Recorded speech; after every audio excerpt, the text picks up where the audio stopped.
Function ಗಳಿಗೆ attend ಮಾಡಿದಿರಾ? ಮಾಡಿದ್ದಾರೆ. ಇವ್ರಿಗೆ ಅದೇ ಕೆಲಸ. ಎಲ್ಲೇ ಚೌಟ್ರಿ ಕಂಡ್ರು, ಎಲ್ಲೇ ಪೆಂಡಾಲ್ ಕಂಡ್ರು, ಅಲ್ಲಿ ಫಂಕ್ಷನ್ ಗಳಿಗೆ ಹೋಗ್ತಾ ಇರ್ತಾರೆ. ಗೊತ್ತಿಲ್ಲದೆ ಇದ್ರು ಹೋಗ್ಬಿಡ್ತೀರಾ? ಇಲ್ಲ ರೀ, ಕರೆದ್ರೆ ಹೋಗ್ತಾರೆ, ಗೊತ್ತಿಲ್ಲದಲೇ ಯಾರು ಹೋಗ್ತಾರೆ? ಎಲ್ಲ ಫಂಕ್ಷನ್ ಗೆ ಹೋಗಂಗ್ ತಲೆ ಅಲ್ಲಾಡ್ಸದ್ರಲ್ಲ, ಅದಕ್ಕೆ. ಅಲ್ಲ, ನೀವು ಫಂಕ್ಷನ್ ಹೋಗ್ತೀರಾ ಅಂದಿದ್ಕೆ ಹೋಗ್ತೀವಿ ಅನ್ವಿ. ನಾನು ಅದಕ್ಕೆ ಎಲ್ಲ ಫಂಕ್ಷನ್ ಗೂ ಹೋಗ್ತೀರಾ ಅಂತ ಕೇಳಿದೆ. ನೀವು ಆ ರೀತಿ ಅರ್ಥ ಮಾಡ್ಕೊಂಡು ಹೇಳಿದ್ರೆ ನಾನು ಏನ್ ಮಾಡ್ಲಿ? ಏನು ಮಾಡಕ್ಕಾಗಲ್ಲಪ್ಪ. ಅವರು ಆ ರೀತಿ ಎಲ್ಲ ಅರ್ಥ ಮಾಡ್ಕೊಂಡು. ಮದ್ವೆಗೆ ಹೋಗಿದ್ದೀರಲ್ವಾ? ಹೋಗಿದ್ದೀವಿ. ಮದ್ವೆಯಲ್ಲಿ ಏನ್ ಸ್ವೀಟ್ ಮಾಡ್ತಾರೆ? ಬೇಕಾದಷ್ಟು ಮಾಡ್ತಾರೆ. ಬೇಕಾದಷ್ಟು ಮಾಡ್ತಾರೆ. ಗುಡ್ ಗುಡ್ಡೆ ತಂದು ಮಂಕ್ರಿಲ್ ಸುರಿತಾರೆ. ಯಾವ್ದೋ ಒಂದ್ ಸ್ವೀಟ್ ಮಾಡಿರ್ತಾರೆ ಅಷ್ಟೇ. ಬೇಕಾದಷ್ಟು ಎಲ್ಲಿ ಮಾಡ್ಬಿಡ್ತಾರೆ? ಮಾಡ್ತಾರ್ರಿ, ಕೆಲವರು ಮಾಡ್ತಾರೆ. ನಿಮ್ ಮದ್ವೆಲ್ಲಿ ಮಾಡ್ಸಿದ್ರಾ? ಬೇಕಾದಷ್ಟು ಮಾಡ್ಸಿದ್ರು. ಬೇಕಾದಷ್ಟು ಏನೇನ್ ಮಾಡ್ಸಿದ್ರಿ ಹೇಳಿ? ನೆನಪೇ ಇಲ್ವೇ? 30 ವರ್ಷ ಆಗೋಯ್ತು. ಇವಾಗ ಕೇಳಿದ್ರೆ ಹೆಂಗ್ರಿ ಹೇಳೋದಾಗುತ್ತೆ? ನಿಮ್ ಮನೆಯವ್ರ ಜ್ಞಾಪಕ ಇದಾರೆ ತಾನೆ? ಅವ್ರು ಇದಾರೆ ಚೆನ್ನಾಗಿ. ಅವ್ರು ಇಲ್ದಿದ್ರೆ ನಡೆಯುತ್ತಾ? ಅವ್ರ ಜ್ಞಾಪಕ ಇದಾರೆ, ಇವ್ರ ಮನೆಯವ್ರ ಜ್ಞಾಪಕ ಇದಾರೆ. 30 ವರ್ಷ ಆದ್ಮೇಲೆ ಮದುವೆ ಮನೇಲಿ ಮಾಡ್ಸಿದ್ ಸ್ವೀಟೇ ಮರ್ತೋಗಿದ್ದಾರೆ. ಇಲ್ಲಪ್ಪ, ಚಿರೋಟಿ ಮಾಡ್ಸಿದ್ವಿ. ಬೇಕಾದಷ್ಟು ನೆನಪಿಲ್ಲ. ಒಂದು ಮೇನ್ ಚಿರೋಟಿ. ಚಿರೋಟಿ ಮಾಡ್ಸಿದ್ವಿ. ಅವಾಗೆಲ್ಲ ಅದೇ ದೊಡ್ಡದು. ತಿಥಿಗಳಲ್ಲಿ ಮಸಾಲೆ ವಡೆನೆ ಮಾಡ್ತಾರಲ್ಲ, ಏನು? ಪಾಯಸ ಪಕ್ಕ ಇರುತ್ತಲ್ರಿ. ಸಾರಿಸಿ ಗುಡ್ಸಿ ರಂಗೋಲಿ ಹಾಕ್ತಾರಲ್ಲ ಮನೆ ಮುಂದೆ, ಏನಕ್ಕೆ? ಕ್ಲೀನ್ ಆಗಿ ಇಟ್ಕೋಬೇಕು ಅಂತ. ಮನೆಯಾಗಿ ಇಟ್ಕೋಬೇಕು ಅಂತ. ಡೈಲಿ ಬೆಳಿಗ್ಗೆ ಎದ್ದು ಸ್ನಾನ ಮಾಡಿ ಕ್ಲೀನ್ ಆಗಿ ಮನೆ ಇಟ್ಕೋಬೇಕು ಅಂತ ಕ್ಲೀನ್ ಆಗಿ ಗುಡ್ಸಿ ರಂಗೋಲಿ. ಏನಕ್ಕೆ ಅಕಸ್ಮಾತ್ ಕ್ಲೀನ್ ಆಗಿರ್ಬೇಕು ಅಂದ್ರೆ ಇವ್ರ ಹಂಗೆ ಮಾಡೋದು? ಇವ್ರು ಕ್ಲೀನ್ ಆಗಿರ್ಬೇಕು ಅಂದ್ರೆ, ಇವ್ರ ಮನೆಯವ್ರು ಕ್ಲೀನ್ ಆಗಿರ್ಬೇಕು ಅಂದ್ರು ಇವ್ರ ಮನೆಯವ್ರಿಗೆ ಇವ್ರು ಸಾರಿಸಿ ಗುಡ್ಸಿ ರಂಗೋಲಿ ಹಾಕ್ಬಿಡ್ತಾರೆ. ಅದಕ್ಕೆ ಸಂಬಂಧ ಪಡಲ್ಲ. ಅದಕ್ಕೆ ಇವ್ರ ಮನೆಯವ್ರಿಗೆ ಸಂಬಂಧ ಪಡಲ್ಲ. ಮನೆ ಮುಂದೆ ಮಾತ್ರ. ನಿಮ್ ಮನೆಯವ್ರು ಕ್ಲೀನ್ ಆಗಿರ್ಬೇಕು ಅಂದ್ರೆ ಆತರ ಏನ್ ಮಾಡಕ್? ಇಲ್ಲ, ಅದು ಅವ್ರು ಮಾಡ್ಕೊಂತಾರೆ. ಅವ್ರು ಮಾಡ್ಕೊತಾರೆ. ಅವ್ರು ಸಾರಿಸಿ ರಂಗೋಲಿ ಹಾಕೋತಾರೆ. ಇವ್ರು ಏನು ಮಾಡಕ್ ಹೋಗಲ್ಲ. ಮನೆ ಮುಂದೆ ಮಾತ್ರ ಕ್ಲೀನ್ ಆಗಿರ್ಬೇಕು ಅಂತ ಉದ್ದೇಶದಿಂದ ಮಾಡ್ತಾರೆ. ಇನ್ನೇನು ಉದ್ದೇಶ ಇಲ್ಲ. ರಂಗೋಲಿ ಹಾಕೋದೇನಕ್ಕೆ? ರಂಗೋಲಿ ಹಾಕೋದು ಅದೊಂದು ಕಲೆ. ಅದು ಕಲೆ ರೀ. ಡ್ರೆಸ್ ಮೇಲೆ ಆಗಿರೋ ಕಲೆ ಅಲ್ಲ? ಡ್ರೆಸ್ ಮೇಲೆ ಆಗಿರೋ ಕಲೆ ಅಲ್ಲ, ಅದೊಂಥರ ಆರ್ಟ್. ಅದೊಂಥರ ಆರ್ಟ್. ಇವ್ರು ನಮ್ಗೆ ಈ ತರ ಹಾರ್ಟ್ ಇದೆ ಅಂತ ತೋರ್ಸ್ಕೊಳಕ್ಕೆ, ಮನೆ ಮುಂದೆ ರಂಗೋಲಿ ಹಾಕ್ತಾರೆ. ಒಳ್ಳೆ ಹಾರ್ಟ್ ಇದೆ ನನ್ಗೆ, ಅದಕ್ಕೆ ಒಳ್ಳೆ ಹಾರ್ಟ್ ಇದೆ ಅಂತ ತೋರ್ಸ್ಕೊಳಕ್ಕೆ ಮನೆ ಮುಂದೆ ರಂಗೋಲಿ ಹಾಕ್ತಾರೆ. Very good. ಇದು ಗುಡ್ಸೋದೇನಕ್ಕೆ? ಗುಡ್ಸೋದು ಯಾಕಂದ್ರೆ ಕ್ಲೀನ್ ಆಗಿ ಇಟ್ಕೋಬೇಕು. ಧೂಳೆಲ್ಲ ಇರುತ್ತೆ, ಮಕ್ಳಿಗೆಲ್ಲ ಇನ್ಫೆಕ್ಷನ್ ಆಗುತ್ತೆ, ಅದಕ್ಕೆ ಕ್ಲೀನ್ ಆಗಿ ಇಟ್ಕೋಬೇಕು. ಅಂದ್ಬಿಟ್ಟು ಗುಡ್ಸ್ಬಿಟ್ಟು ಸಾರಿಸಿ ಗುಡ್ಸಿ. ಪಾಯಸಕ್ಕೆ ಬೆಲ್ಲ ಏನಕ್ಕೆ ಹಾಕ್ತಾರೆ? ಪಾಯಸಕ್ಕೆ ಬೆಲ್ಲ ಹಾಕೋದ್ರಿಂದ ತುಂಬಾ ಸಿಹಿ ಬರುತ್ತೆ.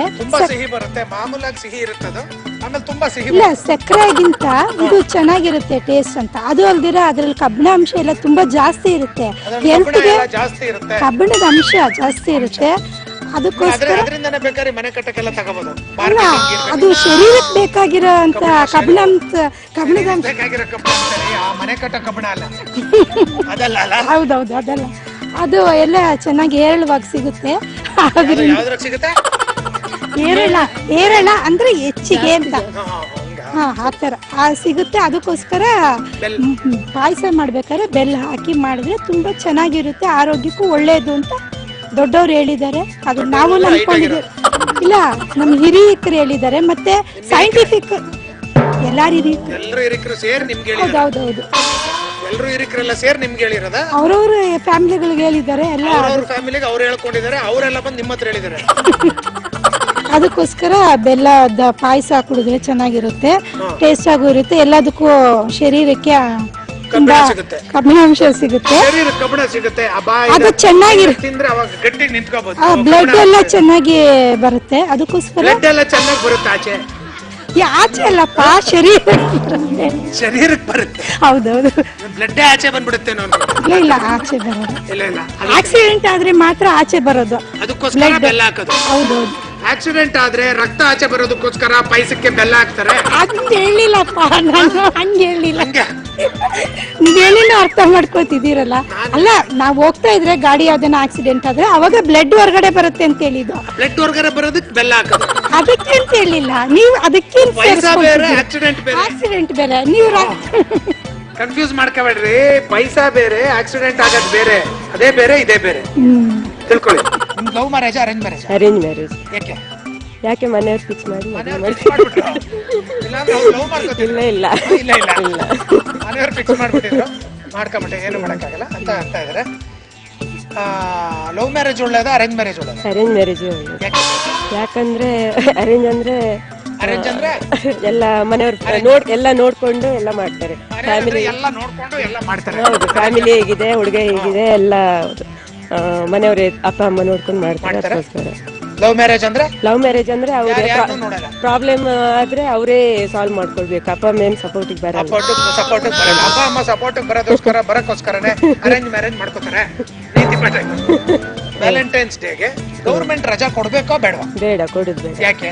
ವ್ಯಾಲೆಂಟೈನ್ಸ್ ಡೇಗೆ ಯಾಕೆ ಕೊಡ್ಬೇಕು? ಬೇರೆ ರಜೆನೆ ಜಾಸ್ತಿ ಇದೆ, ಅದೇ ಸಾಕು. ಬೇರೆ ರಜೆನೆ ಇದು ಅರೇಂಜ್ ಮ್ಯಾರೇಜಸ್ ಡೇ ರಜಾ ಕೊಟ್ರೆ ಇಲ್ಲ, ಅದಕ್ಕೂ ಬೇಡ. ಮದುವೆ ದಿನ ಒಂದು ರಜಾ ತಗೊಂಡ್ರೆ ಸಾಕು. ಮದುವೆ ದಿನ ಗೌರ್ಮೆಂಟ್ ರಜಾ ಕೊಡ್ಬೇಕು? ಅಲ್ಲ, ಗೌರ್ಮೆಂಟ್ ರಜಾ ಅಲ್ಲ, ಅವ್ರು ರಜಾ ತಗೊಂಡ್ರೆ ಸಾಕು ಅಂದೆ. ಯಾರು? ಮದುವೆ ಆಗೋರು. ಈ ಗೌರ್ಮೆಂಟ್ ಏನಕ್ಕೆ ರಜಾ ಕೊಡುತ್ತೆ? ರಜಾ ಕೊಡೋದು ಬೇಡ. ನಿಮ್ ಮದುವೆ ದಿನ ರಜಾ ಕೊಡೋದು ಬೇಡ ಗೌರ್ಮೆಂಟ್? ಇಲ್ಲ, ಯಾರ ಮದುವೆ ಕೊಡೋದು ಬೇಡ. ಮಾಲ್ಗಳಲ್ಲೇ ಹುಡುಗ ಹುಡುಗಿ ಸುತ್ತಾಡ್ತಿರ್ತಾರಲ್ಲ, ಏನಕ್ಕೆ? ಅವ್ರ ಅಪ್ಪ ಅಮ್ಮ ಕಾಣಿಸ್ಬಾರ್ದು ಅಂತ ಅಲ್ಲಿ ಜನ ಇರ್ತಾರಲ್ಲ ತುಂಬಾ, ಅದಕ್ಕೆ ಜಾಸ್ತಿ ಜನ ಇರ್ತಾರಲ್ಲ ನೋಡ್ಲಿ ಅಂದ್ಬಿಟ್ಟು ಮಾಲ್ಗಳಲ್ಲಿ ಹುಡುಗ ಹುಡುಗಿ ಸುತ್ತಾಡ್ತಾರೆ. ನೀವ್ ಯಾವತ್ತಾರು ಸುತ್ತಾಡಿದ್ರ? ಹೋಗ್ತಾ ಇರ್ತಾರ ಅವ್ರು ಬಿಡಲ್ಲ. ಅವ್ರು ಹುಡುಗ ಹುಡುಗಿ ಕಾಂಪಿಟೇಷನ್ ಕೊಡಕ್ಕೆ ಇವ್ರು ಇವಾಗ್ಲೂ ಹೋಗಿ ಬಂದ್ವಿ. ಈಗ ಜಸ್ಟ್ ಅಲ್ಲಿಂದಾನೆ ಬರ್ತಾರ ನೋಡಿ ಕವರ್. ಮಹಲ್ಗಳಲ್ಲೇ ಏನಕ್ಕೆ ಹುಡುಗ ಹುಡುಗಿ ಜಾಸ್ತಿ ಸುತ್ತಾಡ್ತಾರೆ? Time pass. ಯಾಕೆ? ನೀವು ಎಷ್ಟು ಸಲ ಸುತ್ತಾಡಕ್ ಹೋಗಿದ್ದೀರಾ? ಹೋಗಿದ್ದೀನಿ. ನಿಮ್ ಮಿಸಸ್ ಜೊತೆನಾ ಇಲ್ಲ? ಮಿಸಸ್ ಜೊತೆ. ನಿಜ ಹೇಳ್ರಿ, ನೋಡಿದ್ರೆ ಕಾಣ್ತಿಲ್ಲ. ಮಿಸಸ್ ಜೊತೆ ಹೋಗಿರೋರಂಗೆ ಹೋಗಿದ್ದೀವಿ. ಹೋಗಿದ್ದಾರೆ ಬೇರೆ ಹುಡುಗಿರ ಜೊತೆ ಎಲ್ಲ ಹೋಗಿದ್ದಾರೆ ಮಾಲ್ಗೆ? ಎಲ್ಲಾದ್ರೂ ಹೋಗ್ಬೇಕಾದ್ರೆ ಕಾಗೆ ಟಚ್ ಮಾಡ್ಬಿಟ್ರೆ ಸ್ನಾನ ಮಾಡ್ಬೇಕು ಅಂತಾರೆ, ಕೇಳಿದಿರಾ? ಕೇಳಿದ್ವಿ. ಏನಕ್ಕೆ? ಅದು ನಮಗ್ ಗೊತ್ತಿಲ್ಲ ಅಲ್ರಿ. ಗೊತ್ತಿರೋರಂಗೆ ರಾಜಾ ರೋಸ್ ಬಗ್ಗೆ ಕೇಳಿದೀನಿ ಅನ್ಬಿಟ್ಟು ಅದ್ ನಮಗ್ ಗೊತ್ತಿಲ್ಲ ರೀ. ಹೌದು, ಹಿರಿಯರು ಮುಂಚೆಯಿಂದ ಮಾಡ್ಕೊಂಡ್ ಬಂದಿದ್ದಾರೆ, ಆದ್ರೆ ಏನಕ್ಕೆ ಅನ್ನೋದು ಗೊತ್ತಿಲ್ಲ. ಹಿರಿಯರು ಮುಂಚೆಯಿಂದ ಸ್ನಾನ ಮಾಡ್ಕೊಂಡ್ ಬಂದಿದ್ದಾರೆ. ಅಲ್ಲ, ಕಾಗೆ ಏನನ್ನ ಮುಟ್ಟಿದ್ರೆ ಸ್ನಾನ ಮಾಡೋದು ಹಿರಿಯರು ಮುಂಚೆಯಿಂದ ಮಾಡ್ಕೊಂಡ್ ಬಂದಿದ್ದಾರೆ. ಕಾಗೆ ನೀವು ಹೋಗಿ ಮುಟ್ಟಕ್ಕಾಗಲ್ಲ. ನಾವೇನಕ್ಕೆ ಮುಟ್ತೀವಿ? ಅದು ಬಂದು ನಮ್ಮನ್ ಮುಟ್ಟಿದ್ರೆ ನಾವು ಹೋಗೋದಿಲ್ಲ ಅದರಿಂದ. ಅದು ಬಂದು ನಮ್ಮ ಹಿಂದೆ ಮುಟ್ಟಿದ್ರೆ ಹಿರಿಯರು ಅಂತಾರೆ ಏನೋ. ಅವಾಗ ಕಾಗೆ ಮುಟ್ಟುದು ಪೂರ್ವಿಕರು. ನಿಮ್ ಮನೇಲಿ ಇಲ್ವೇನ್ರಿ ಪೂರ್ವಿಕರು? ಯಾರು ನಮ್ಮಲ್ಲಿ? ಹೌದಾ? ಪೂರ್ವಿಕರು ಬದುಕಿಲ್ಲ. ಹೆಣಗಳನ್ನೆಲ್ಲ ಇಟ್ಕೊಂಡ್ ಕೂತಿರಕ್ಕಾಗತ್ತೆ ನಾವು? ಪೂರ್ವಿಕರು ಹೆಣಗಳನ್ನೆಲ್ಲ ನೀವು ಇಟ್ಕೊಂಡು ಇದ್ದೀರಾ? ನಿಮ್ಮಲ್ಲಿ ಇದಾರ ಪೂರ್ವಿಕರು? ಇದಾರಪ್ಪ, ನಮ್ಮ ಮನೇಲೆಲ್ಲ ಫೋಟೋಗಳನ್ನೆಲ್ಲ ಇದಾರಪ್ಪ. ಫೋಟೋ ಇದಾರ. ನಾನು ಊತು ಹಾಕ್ದೆ, ಸುಟ್ಟು ಹಾಕ್ದೆ, ಮನೇಲಿ ಹಾಗೆ ಹೆಣಗಳನ್ನೆಲ್ಲ ಇಟ್ಕೊಂಡಿದಾರೇನೋ. ಅವರು ಅವಾಗ ಫೋಟೋಲಿರೋ ಪೂರ್ವಿಕರು ಅವಾಗ ಬಂದು ಇವ್ರಿಗೆ ಹೇಳ್ತಾ ಇರ್ತಾರೆ. ಅಲ್ಲ ರೀ, ಮುಂಚೆಯಿಂದ ಅದು ರೂಢಿ ಇದೆ. ಇದು ಕಾಗೆ ಏನನ್ನ ಮುಟ್ಟಿದ್ರೆ ಸ್ನಾನ ಮಾಡ್ಬೇಕು ಅನ್ನೋದು ಮುಂಚೆ ಪೂರ್ವಿಕರು ಆ ತರ ಮಾಡ್ಕೊಂಡ್ ಬಂದಿದ್ದಾರೆ. ಈಗ ಯಾರು ಮಾಡೋದಿಲ್ಲ ರೀ. ಈಗ ಏನ್ರಿ, ಕಾಗೆಗಳು ಮನೆಗ್ ಬಂದ್ರು ಮುಟ್ಟಲ್ಲ. ಇನ್ನ ಮುಂದೆ ಹೋದ್ರೆ ಕಾಗೆಗಳು ಸಾಕೋತಾರೆ. ನಾವು ಸಾಕೇ ಸಾಕಿಲ್ಲ. ಅವ್ರು ಸಾಕಿಲ್ಲ, ಮುಂದಕ್ಕೆ ಬರ್ತಾ ಕಾಗೆಗಳನ್ನ ಸಾಕ್ತಾರೆ. ಮಾವಿನಕಾಯಿ ಕಾಯಿ ಇದ್ದಾಗ ಹುಳಿ ಆಗಿರುತ್ತೆ, ಬರ್ತಾ ಸಿಹಿ ಆಗುತ್ತೆ. ಹಿಂಗೆ ಈ ಮಗು ತರ